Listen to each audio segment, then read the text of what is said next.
Welcome all my friends to the most thrilling, mind-blowing Batman story ever, where the Superman goes head-to-head with the Dark Knight for an ultimate last-man-standing battle. I believe you. The story begins in a Formula One racetrack, where the retired Dark Knight Bruce Wayne is competing against fellow racers in a high-octane speed race. His assistant informs him that he is putting too much acceleration on the engine, and she takes control of the vehicle.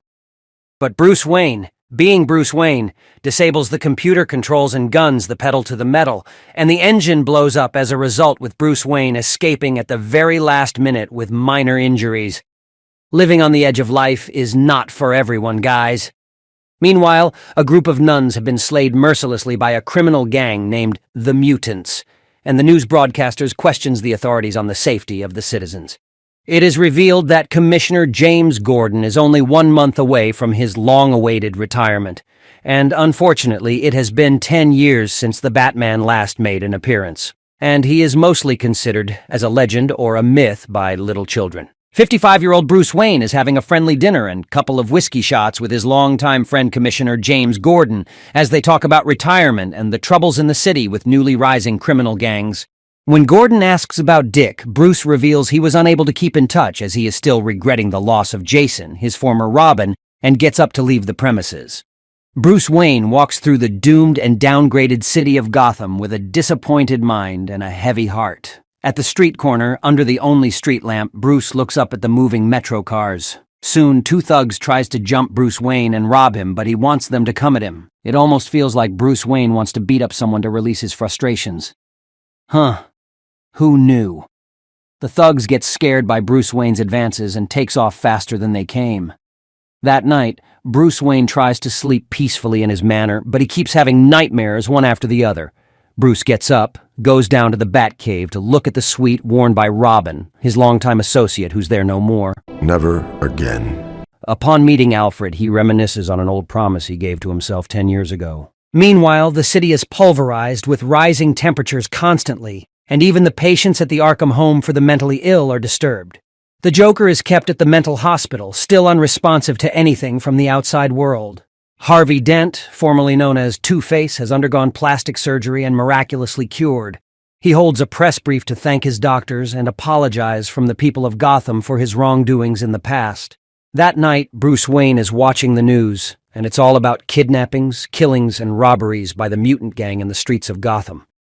Suddenly, Bruce is reminded of his parents, and the backlash of memories overwhelm him, turning him into the Dark Knight once again. A woman is walking home in the dark alleyway with groceries for her family. Suddenly, she is pulled into a corner by a criminal to rob her.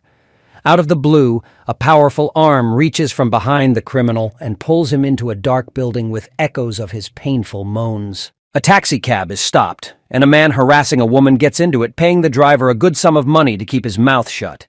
A sudden thud on the roof. A dark figure reaches inside the car and grabs the man, hurling him onto the street, and saves the young woman.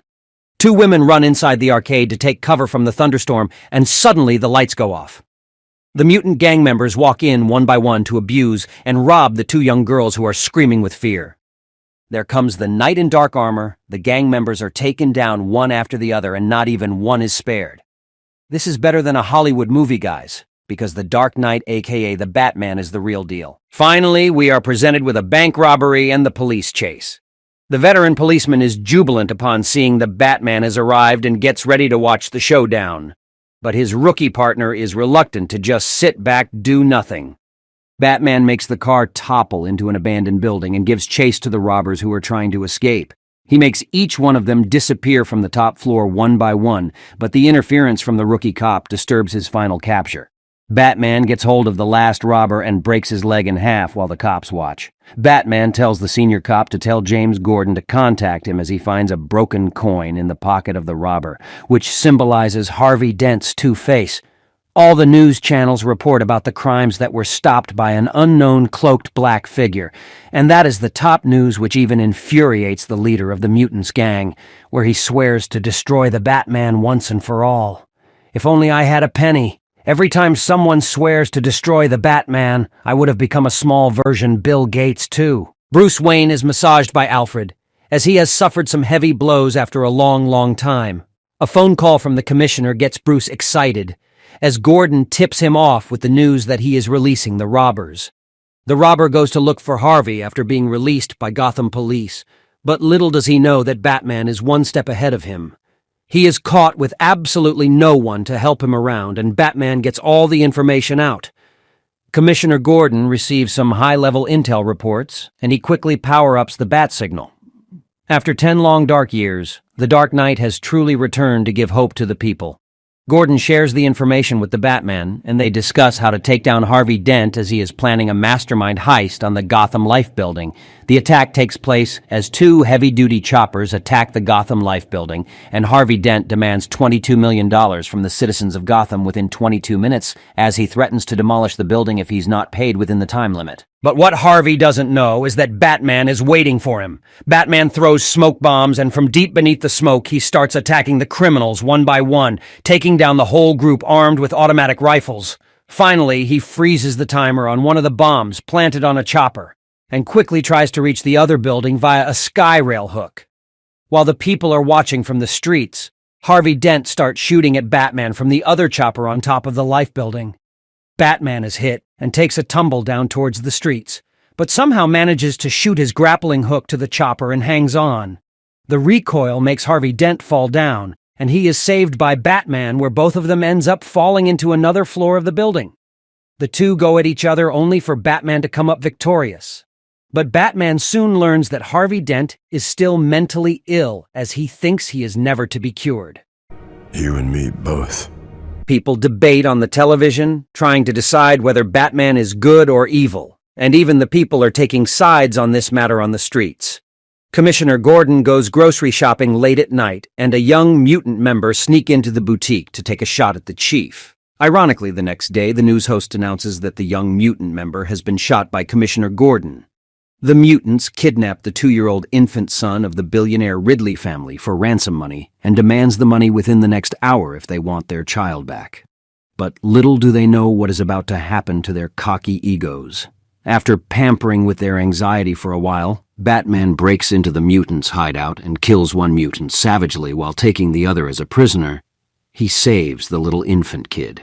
Meanwhile, one of the girls who were saved by the Dark Knight on an earlier day trains as the Robin on her own, and she somehow manages to help a couple keep out a robber who has been following them for a while. I have to say it's quite the bold move by the kid. Batman interrogates the mutant member he caught, and with his intel he confronts the general of the Gotham Army. It has been the general who has supplied all the weapons and ammunition to the mutants group for money, since he has needed all that for the treatment of his ill wife. But he takes his own life after the Dark Knight confronts him. After learning about a huge mutants assembly at the compound, the girl dressed as Robin heads there. Batman takes his 2-ton armored car into the streets and heads to the compound on the same time to wage war against the mutants group. The leader of the mutants is making a motivational speech to rally his comrades to conquer the streets of Gotham. But his words are to be short-lived. "Cometh the hour. Cometh the Dark Knight. Believe me, people, this is not your ordinary Batman story. This is the most spirited comeback of the Batman, as he announces the mutants to surrender for the last time. They start shooting at him, but all in vain. Batman goes all guns blazing at the mutants as he showers them with bullets, knocking them out line by line. Robin, who was watching the battle unveil by the sidelines, goes on a rampage on her own, running alongside the boatmobile and knocking down the enemy. Somehow staring at defeat as all of his soldiers fall to the might of Batman in front of his eyes, the mutant leader challenges the Dark Knight to a one-on-one combat. And as expected, being a man with policies, Batman accepts the hand-on combat fight. The fight goes on for some time, as both of them deliver deadly rounds of attack on each other, but Batman is weakened by his opponent at the end. Just then, Robin interferes and attacks the leader, which gives enough time for Batman to unleash one of his secret weapons on the leader. With the help of the new Robin, Batman gets onto the Batmobile and returns back to the Batcave. Upon his return, Batman goes in search to find his strength. As memories of his parents come rushing back, he meets the strength of his powers, the spirit of the Bat. You're never finished with me. Unfortunately, the mayor of Gotham blatantly accuses Batman as the usurper of all the criminal activities and strongly condemns the governance of Commissioner Gordon. Being blinded by his own ego, the mayor sits down face to face with the leader of the mutants to negotiate, only to be devoured by him in seconds. Meanwhile, Batman prepares for a final showdown with the leader and decides on a smart but a cunning plan with Commissioner Gordon. Batman gives orders to Robin, and she dresses up as a mutant member and spreads false news from the leader to get all the members to meet at the pipe hole at the West River end. Finally, James Gordon cunningly releases the leader from his prison cell to escape through the pipelines and appear at the pipe hole. While he gazes upon his comrades, he is kicked in the back by the Batman, and the leader falls down onto the mud, face first. They get into a brawl right there on the mud as the mutant comrades watch alongside the banks of the pit. The fight is intense as both parties deliver blows with great might, but at the end it is the mastermind who overpowers the other. This is the brilliant plan of Batman, as he wanted the mutant soldiers to see their leader being defeated into a pile by him. At last, victorious rises the Dark Knight. Even some of the mutants have turned themselves into a legion fighting against criminals going by the name Sons of Batman. Commissioner James Gordon retires. Batman is planning his next moves to clear up the mess in the city. Like it was yesterday. But far down at the Arkham home for the mentally ill awakens the true nightmare. The Joker. He regains his senses after hearing the name Batman over and over again. I'm tired of hearing about it. Gotham City belongs to the Batman. Batman. Okay, guys, let's take a walk around and get ready with your popcorn because we are in for the long haul. The rise of Batman is accompanied by his new loyal subjects, the Sons of Batman, a smaller gang of mutants, providing live visual recording threatening the criminals of Gotham to be aware. Despite Batman's non-involvement, the deeds of the Sons of Batman enrage the growing anti-Batman elements in the government and media. The headlines features a reality talk show with regard to Batman and his actions, highlighting the consequences of Batman's return, which is thus being watched by Joker, who had been catatonic for a decade. Professing regret for his actions committed in the past, he convinces the psychiatric doctor at Arkham Asylum, Bartholomew Wolper, to accompany him to a talk show in order to reveal his story. Dr. Wolper agrees to help him, believing that Joker is mentally and physically sane enough and deserves to be released. Meanwhile, Clark Kent, also known as Superman, works as a government officer. He is addressed by the U.S. President Ronald Reagan to put an end to Batman's vigilant deeds. Downtown Gotham, a group of mutants who has turned into Nazi thugs tries to rob a local liquor store, only to be confronted by the Batman, who is dressed up as an old lady. He beats them up and sets chase after their leader, Bruno. Robin leads her into an old building under Batman's orders, and the two goes down to the muddy basement as a result of their intense exchange. Suddenly, the ground trembles and everything shakes, and the Batman knows what's coming. Superman meets up with Batman, who is in disguise of an old lady, and Superman just annihilates Bruno, binding her to some iron pipes. Batman tells Superman that they will meet at his place the next day, and Superman leaves. Just like that. As Batman's action had caused a mix of admiration and fear amongst the people of Gotham, the diplomats refused to make comments on the matter, passing judgment to their subordinates. Finally, on the dinner for Commissioner Gordon's farewell, Commissioner Yendell, who is the new commissioner for the city of Gotham, issues an arrest warrant to get hold of Batman. I hereby issue a warrant for the Batman's arrest. The next day, at the Wayne family ranch, Bruce Wayne meets up with Clark Kent, and this is just like from an old Wild West movie as the hawk flies right onto Superman's hand as he stands still like a Greek god. Just exceptional. Superman warns Batman that the government will not tolerate him for much longer now that the Justice League has been banned by the United States government.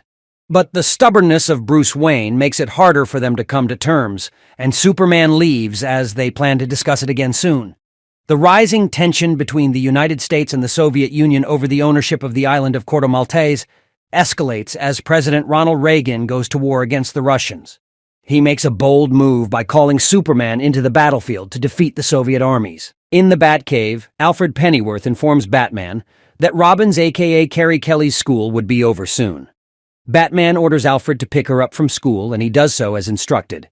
At the Arkham Asylum, Joker is provided with a mind-controlling lethal lipstick and special nose filters to be worn during the reality show by an old henchman named Abner, which Joker decides on using to implement his plans of escape, preparing himself for the talk show which has gained the attention of the people of Gotham. Meanwhile, the talk show had also caused a sense of tension amongst the police forces. Hence, Commissioner Yendell had assembled the GCPD forces just in case if things do go wrong. Batman and Robin arrive in hideout in the Batmobile, and he orders Robin to stay in the vehicle and to not meddle with the controls while he looks unto the affairs of the witty Joker. As soon as the police forces spot him, they fire at him, and Batman has to manage a heavy brawl against the GCPD forces. Meanwhile, Joker makes his appearance at the David Endocrine talk show. He had formerly instructed Abner to prepare 2 puppets infused with his smile gas, which would deliberately kill everyone who inhales it. Dr. Wolper accompanies Joker on the talk show in order to prove that the Joker is a victim of Batman's own psychosis. But as the talk show proceeds, Joker kills Wolper in front of the entire audience and gasses everyone to death with the smile gas. Batman fights the entire police force and escapes away with Robin. The blood-curdling crime committed by the Joker shook the entire city in fear. Joker then heads over to Catwoman, aka Selina Kyle, who is now an elderly alcoholic lady. He takes her into his control as he kisses her with his mind-controlling lipstick. He orders her to make use of one of her escorts to utilize his lipstick and to take control of a congressional politician. The congressman calls for a nuclear assault on the Soviets before plummeting to his death by committing suicide. As Batman further investigates into Joker's whereabouts, they lead him to a flat, where he finds Selina bound up in ties and dressed up as Wonder Woman. She reveals to Batman that Joker has claimed hold of a mind-controlling lipstick and had caused a great amount of chaos in the city. As Kelly spots cotton candy on the ground, Batman realizes that the Joker is at the fairgrounds, and the duo head over to the carnival. Just in time, Commissioner Yendell arrives with her forces, but luckily Batman escapes along with Robin. At the fairgrounds, Joker and Abner are selling free cotton candy to the kids when Batman charges from high above the sky, killing one of Abner's puppets in the process. Joker attacks Batman and instructs the other puppet to self-explode in the roller coaster in order to cause a massacre. However, Robin prevents the bomb from exploding and accidentally kills Abner, who followed the ladder. When Batman pursues the Joker, he indiscriminately murders dozens of civilians by shooting them. After a vicious and violent battle, Batman chases and overcomes the Joker. As Batman approaches a wounded and half-blinded Joker and corners him, the cloaked hero admits to feeling responsible for every murder perpetrated by the Joker and vows to kill him. Throughout the past few days, Batman has been prepared to do something he has never done before: kill the Joker and break the cycle of senseless deaths once and for all. But, in the end, Batman could not bring himself to kill his old foe, stopping himself before finishing off the Joker completely, and thus leaves him paralyzed instead. But the Joker had other plans. In order to label Batman with the accusation of a murderer, Joker eventually kills himself by twisting his own neck and breaking it. The GCPD forces arrive at the Tunnel of Love, where Joker lies, but Batman, however, escapes and makes his way back to Robin. Batman is severely injured by the blows of Joker and is bleeding profusely. As his sight blurs due to the loss of blood, Robin rescues him and takes him back to Alfred Pennyworth, who treats the sustained wounds abruptly. Commissioner Yendell is pressurized by the happenings of the city, and she calls to ex-Commissioner James Gordon and insists him to not aid Batman, to which Jim states that he does not have any contact with the Dark Knight. Meanwhile, in retaliation to Superman's arrival in Corto Maltese, the USSR launches a nuclear bomb named Coldbringer. Superman successfully diverts the missile to an uninhabited desert area in space before it explodes, but damage is done. The weapon was planned to interfere with all electronics and communications in the Western Hemisphere, as well as to launch millions of tons of dust and debris into the atmosphere. The detonation generates an electromagnetic pulse that diffuses all electrical equipment in the United States, resulting in a nuclear winter. As the darkness begins, Gotham quickly slips into turmoil, with rioting and looting rocking the city. An airplane devastated by the electromagnetic pulse crashes into a building, adding to the fear of the public. As the blast hits Superman, he is deeply injured and loses his strength, falling back to Earth. However, after his fall, Superman regains his Kryptonian strength back by sucking the life out of the plants around him. Batman, who has partially recovered from his injuries, wakes up and realizes the havoc that has been caused by Superman's obedience. You let them do it. You idiot. He wears his cloak and, along with Robin, rides on horseback to approach the sons of Batman and their followers. He addresses them and uses his wits to restore order to Gotham. He also educates them in non-lethal techniques to prevent looting and to secure the flow of necessary supplies, and they obey his commands. Jim Gordon, along with the other citizens, extinguishes the fire that had been caused by the aircraft crash.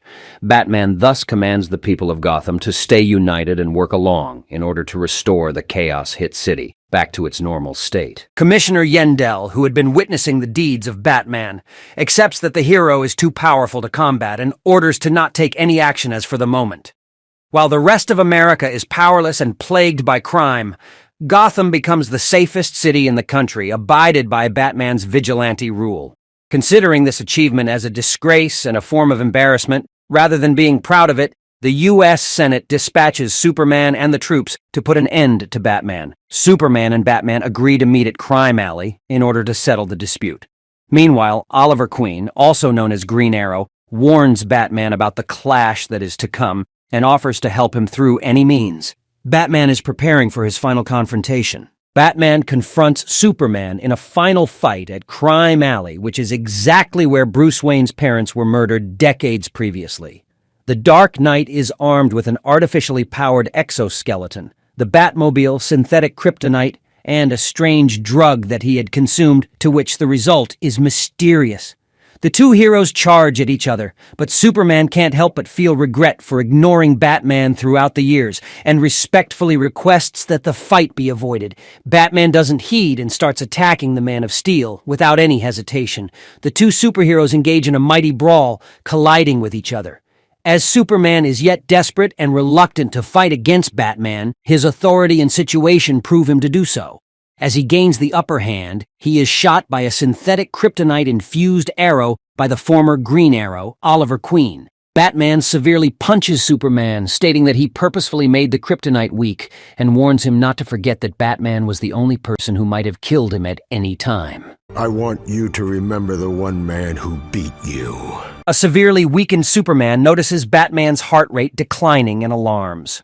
All of a sudden, Batman apparently gets a heart attack and dies in the hands of Superman. Wayne Manor, which is supposed to be the residence of Batman, collapses due to a self-destruct bomb planted by Alfred Pennyworth and Batman intentionally. Immediately afterward, Alfred dies of a stroke upon witnessing the destruction of Wayne Manor and the Batcave. Having Batman in his arms, Superman orders the police forces to not touch him. The death of Batman grabbed headlines, and the news that Bruce Wayne was Batman spreads around the world. However, Wayne's stocks and funds have been sold and liquidated to the heirs and Wayne board members.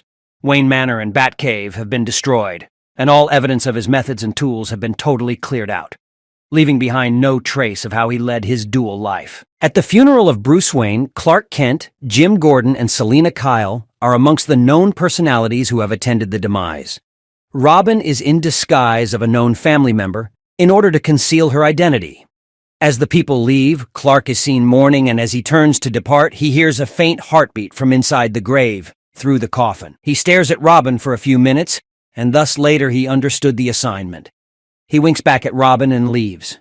It is then revealed that Batman staged his own death with expertise, preparation, and wide understanding of chemistry and science. The mysterious pill that he had used was to stop his heartbeat for a limited time period.